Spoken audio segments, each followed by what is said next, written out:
I think for us, it's always about, I think what's always like on the table, or like a recurring goal is, you know, better, like more efficient meetings or something like this, you know, like being able to like determine where to put our conversations and what it is that we really need to focus on and talk about, and being clear with one another and improving our interpersonal communication as like colleagues, which is a challenge. Is like we don't have a boss, so we have to self-manage. And then if we feel like our colleague is like maybe missing the boat on something, we need to say, hey, what's going on here? And do it in a way that's respectful. Like that at all in itself is huge. Like it's a huge goal all the time.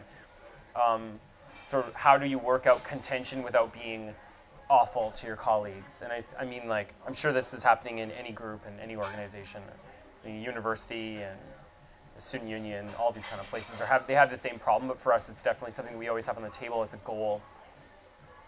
And then, I mean, more for this year, it's like fine-tuning processes that we have. Like how can we make sure the beans are cooked properly, or like skill sharing with people, you know, with one another about, you know, this year is the first year that we've been able to manage our time with the elimination of the regular plates from our service. We sort of changed that around, asking users to bring their own like containers to go.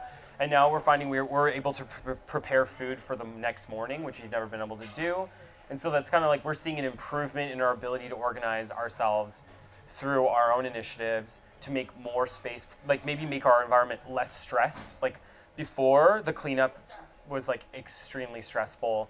Like students bringing back dishes until 3:30 when the shift ends at 3, just constantly, and like back-breaking work, like carting dishes back and forth. Like we have to walk out to the service area, back to the back sinks is like probably, I don't know, 100 yards. So it's like carrying heavy dishes 100 yards back and forth. Like it's a lot of work, and now we aren't doing that. So it's great. Like seeing us fine-tune the services and maybe focus a little bit more on sort of training.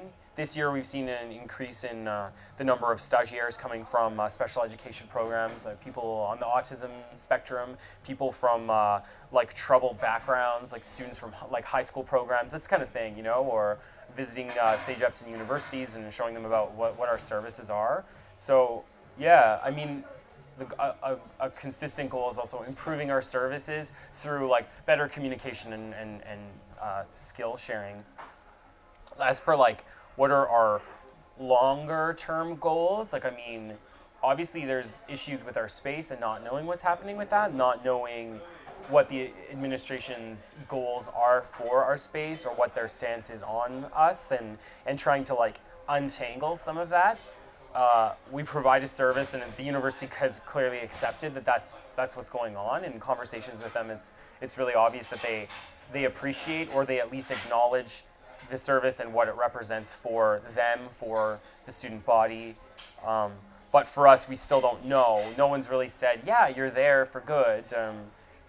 You know, they've made allusions to one thing, and then they said something different, or the job changes over, someone else is doing the job, and then they say something different. Like, this is the first year anyone's talked to us about budgetary cuts and this kind of thing, and obviously that reflects like the Liberal government's changes in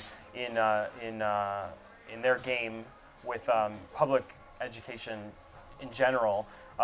But yeah, for us, it's kind of like, okay, so we don't have money to run our steam pots or to power the electricity for this entire floor and the ventilation system. So it's the kind of thing that our long-term goal is really like maybe digging in our heels, or really like asserting clearly where we're at. Like, if you do this, this will happen, or if we need to have our service up and running for the first day of school until the last day of school, like bar none, like there's no ifs, ands, or buts. We're not going to alter our services because of anything. So, I mean, these are kind of hard things to say, but a long-term goal is like making it clear to them where we're at. Like we're not just a student group that's going to roll over. Many of us are full-time employees, and this is our livelihood, and we're providing a service as a nonprofit. So it's like, this isn't just as simple as cutting a department or squashing a student activist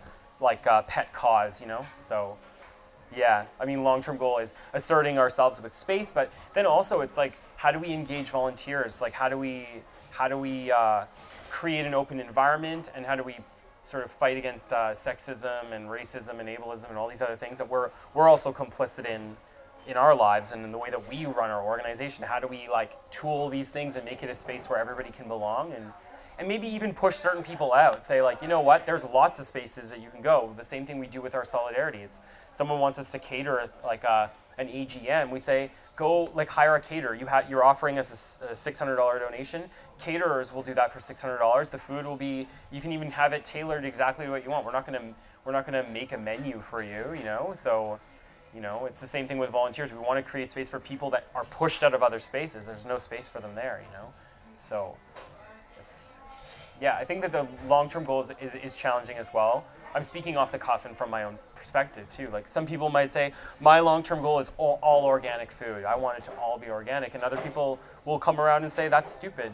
Organic food is like not the most important thing. Feeding more people. Right now we're only feeding people at lunch. Some people can miss our service because they have a class, and we should serve breakfast. So the collective is not on the same page also about long-term goals. It's tricky because the long-term goal is like we all have to agree on the long-term goal for it to happen, and there's a lot of discord in the sense of what the priorities should be. Like you look through our mandate and each collective will be like, that's the thing that I'm really interested in. I'm interested in non-hierarchical anarchy and creating an organization that functions based on those principles. And someone else is like, no, I'm more about like deep ecology and sort of sustainable foods, like composting and waste reduction and recuperation, that kind of thing. So it's hard. I think, yeah, long-term goals are challenging because they sort of emerge